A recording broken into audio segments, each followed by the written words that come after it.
Olá, que bom ter vocês conosco. Nós somos uma IA do Ponto Geek, curadoria de notícias por Gordo Geek.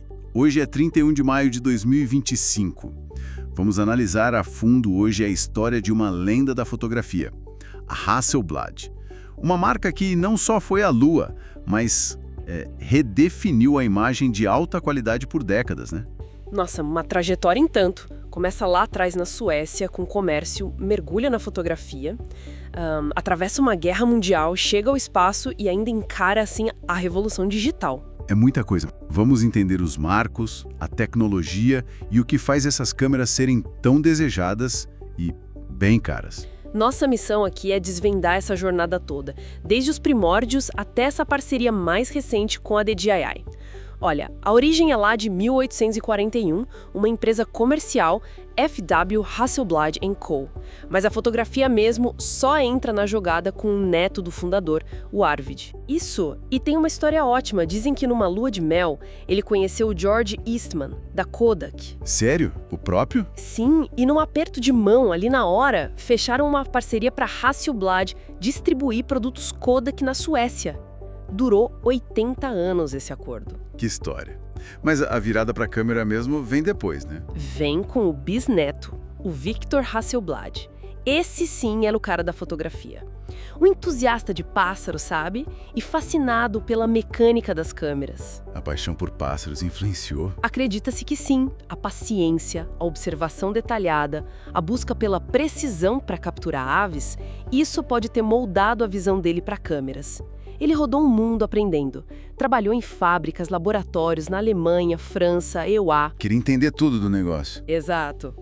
E aí teve atritos com o pai. O pai queria focar no negócio tradicional da família e o Victor, obcecado por fotografia, queria investir nisso. Chegou até abriu a própria lojinha de fotografia em Gotemburgo, a Victor Photo. Nossa, que rebelde. Bem determinado, né? Ele dizia algo tipo, não sei se vamos ganhar muito dinheiro com isso, mas pelo menos vamos poder tirar fotos de graça.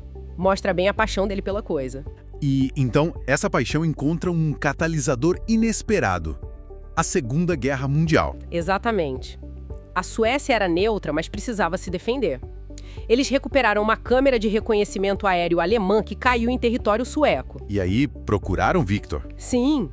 O governo foi até ele, que já tinha uma reputação pela loja e pelo conhecimento técnico, e lançou o desafio. Você consegue fazer uma cópia disso aqui? E a resposta dele foi? Lendária. Não, mas posso fazer uma muito melhor. Desenvolveu a primeira câmera Hasselblad, a HK7. HK7, para uso militar, imagino. Isso, totalmente voltada para reconhecimento aéreo. E o ponto crucial aqui que definiu a Hasselblad para sempre foi o desenvolvimento do design modular. Ah, o famoso sistema modular. Exato. Lentes, visores e os magazines de filme, que hoje seriam os backs digitais, tudo intercambiável. Por quê? Qual a vantagem disso na guerra? Versatilidade e manutenção rápida. Se uma lente fosse danificada, trocava só a lente. Se precisasse de um tipo diferente de filme ou visão, trocava o magazine ou o visor. No campo de batalha, isso era essencial. E essa filosofia de sistema, de flexibilidade, nasceu ali. Entendi. Quer dizer, a necessidade militar acabou criando a identidade da marca. Precisamente, termina a guerra e o Victor pensa, bom, e agora? Ele decide adaptar essa tecnologia militar para o mercado civil. E aí nascem as câmeras que a gente mais conhece. O caminho começa aí. Em 1948, ele lança 1600F. O 1600 era pela velocidade do obturador, 1.600 segundos, super rápida para a época, e o F de Focal Plane Shutter. Ainda usava lentes Kodak pela parceria antiga. Mas não foi um sucesso imediato, né? Teve seus problemas de confiabilidade no início. Era complexa. Mas aí, em 1957, veio a revolução. A Hasselblad 500C. Ah, a 500C, essa é icônica. Totalmente. Mais robusta, mais confiável, com obturador de lâminas na lente, daí o C de compor, que sincronizava com o flash em qualquer velocidade e agora com lentes causais. Outra parceria lendária. Essa câmera colocou a Hasselblad no mapa dos profissionais do mundo todo. Estúdios, moda, retrato. E essa reputação de robustez, qualidade absurda, chamou a atenção de um cliente, digamos, de fora da Terra. É quase isso. A NASA, nos anos 60, estava começando o programa espacial tripulado e precisava de câmeras. Câmeras que fossem, acima de tudo, confiáveis. E como eles chegaram na Hasselblad? Parece que um dos astronautas, o Walter Schirra, já era fotógrafo amador e tinha uma 500C particular. Ele gostou tanto que recomendou para a NASA. Olha só. Aí a NASA comprou algumas 500C de prateleira e começou a testar. E pediram modificações para o Victor. Coisas tipo tirar o couro para não soltar gases no vácuo, tirar o espelho e o visor para simplificar e economizar peso, pintar de preto fosco para evitar reflexos. Adaptações para o ambiente espacial. Isso. E também pediram um motor elétrico para facilitar o avanço do filme com as luvas grossas dos trajes.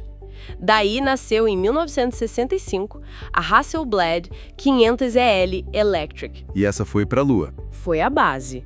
A câmera que efetivamente pousou na Lua com Apollo 11 em 1969 era uma versão ainda mais modificada da 500EL, chamada EHDC, Hasselblad Electric Data Camera. Era prateada para refletir o calor do sol, tinha controles maiores para as luvas e uma placa especial chamada Resol Plate, que imprimia aquelas cruzinhas nas fotos para ajudar na calibração e medição. Aquelas cruzinhas famosas. E as fotos? Bom, são história. O primeiro passo na Lua. Clicado com uma Hasselblad acoplada no peito do Neil Armstrong. E o mais maluco é que, para economizar peso na volta para a Terra, eles deixaram 12 dessas câmeras na superfície lunar. Não acredito. Sério? Seríssimo. Trouxeram só os magazines com os filmes expostos. As câmeras ficaram lá. Imagina o valor histórico disso hoje. Caramba, que jornada até o espaço. Mas aí veio outra revolução aqui na Terra mesmo. A era digital. E para Hasselblad parece que não foi fácil, né? Não foi nada fácil. A transição para o digital foi um baque para muitas empresas tradicionais de filme. E a Hasselblad demorou um pouco para pegar o jeito. Demorou como? Eles até fizeram umas tentativas antes, mas a entrada forte mesmo só veio em 2004, quando eles compraram a Imacon. Imacon? Quem eram eles? Era uma empresa dinamarquesa líder em scanners de filme de alta qualidade e também em digital backs. Aqueles módulos com sensor que substituíam o magazine de filme nas câmeras de médio formato. Ah, entendi. Então compraram a tecnologia que faltava. Exatamente. Com a tecnologia da Imacon, eles lançaram o Sistema H, já projetado para ser híbrido, filme e digital. Mas aí teve uma decisão meio polêmica no início. Qual? Eles meio que bloquearam o Sistema H para só aceitar os backs digitais da própria Hasselblad Imacon. Isso irritou muito o fotógrafo que usava backs de outras marcas fortes na época, como o Phase One ou Leaf, nas Hasselblads antigas do sistema V como a 500C. Criaram um sistema fechado, então. Basicamente. Depois eles voltaram atrás, mas a relação com parte da comunidade ficou um pouco estremecida ali. E teve uma fase mais estranha ainda, né? Umas câmeras com o nome de Lua, Estrela. Ah, sim! A fase lunar, Stellar e HV, ali por volta de 2012 a 2014.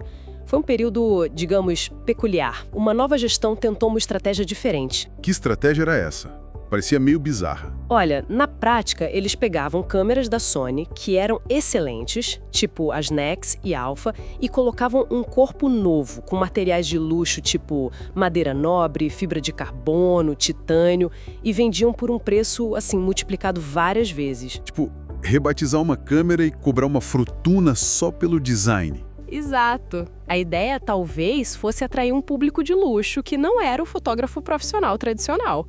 Mas a recepção foi péssima. Imagino.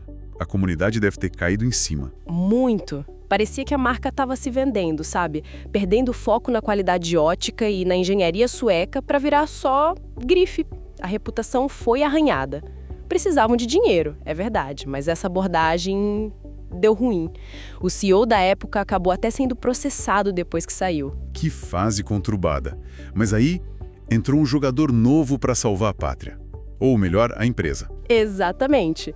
Foi aí que entrou a DJI, a gigante chinesa de drones. Eles já eram líderes absolutos no mercado de drones, cheios de capital. E viram uma oportunidade na Hasselblad. Sim. Primeiro compraram uma participação minoritária em 2015 e depois, em 2017, assumiram o controle majoritário. E o que mudou com a DJI no comando? Trouxe estabilidade financeira, antes de mais nada, e uma nova direção estratégica.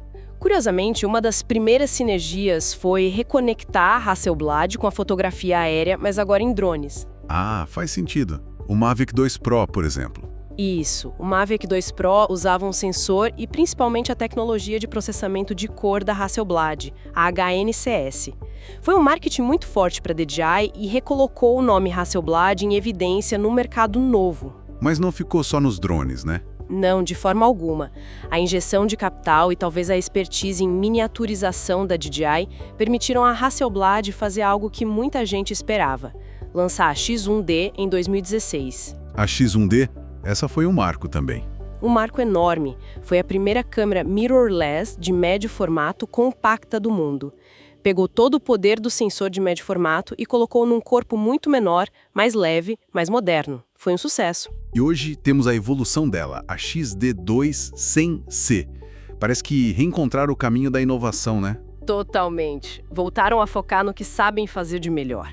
Qualidade de imagem excepcional em médio formato, mas agora com tecnologia de ponta, design refinado. Ok, entendemos a história, os altos e baixos.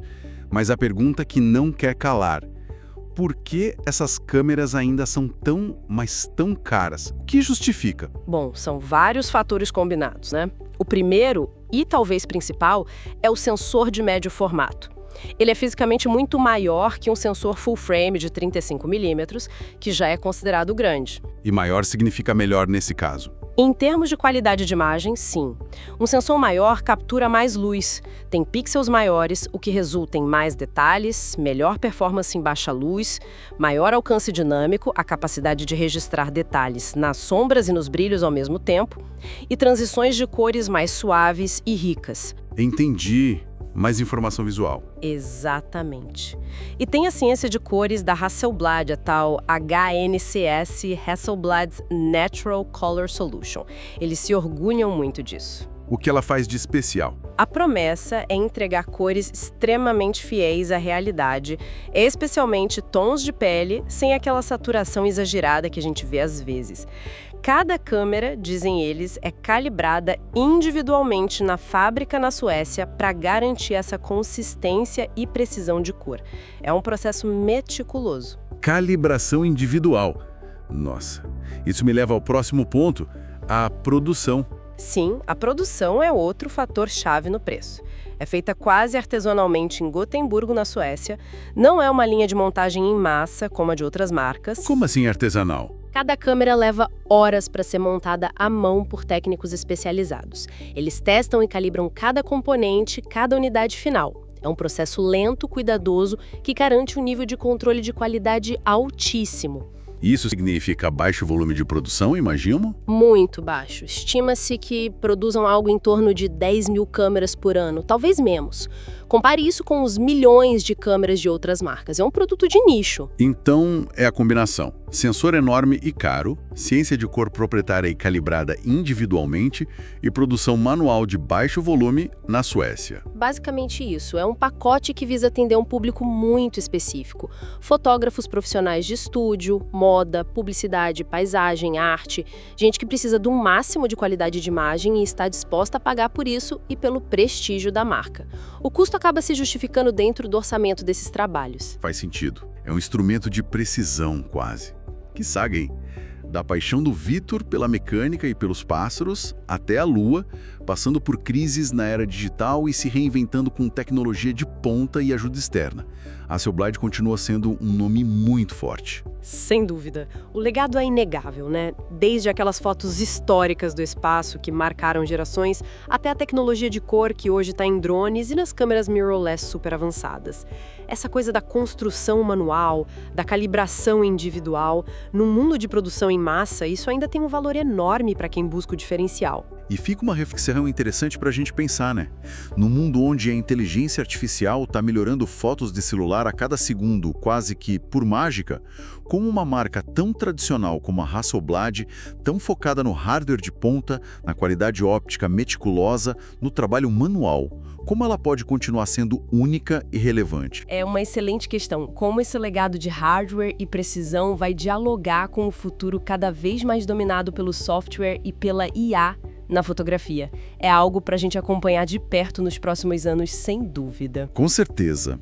E por hoje acho que desvendamos bastante dessa lenda sueca, né? Foi uma viagem e tanto. E por hoje é isso. Se curtiram essa análise da Hasselblad, essa viagem pela história dela, deixem seus comentários, o like é sempre bem-vindo e compartilhem com os amigos que também curtem fotografia e tecnologia. Até a próxima!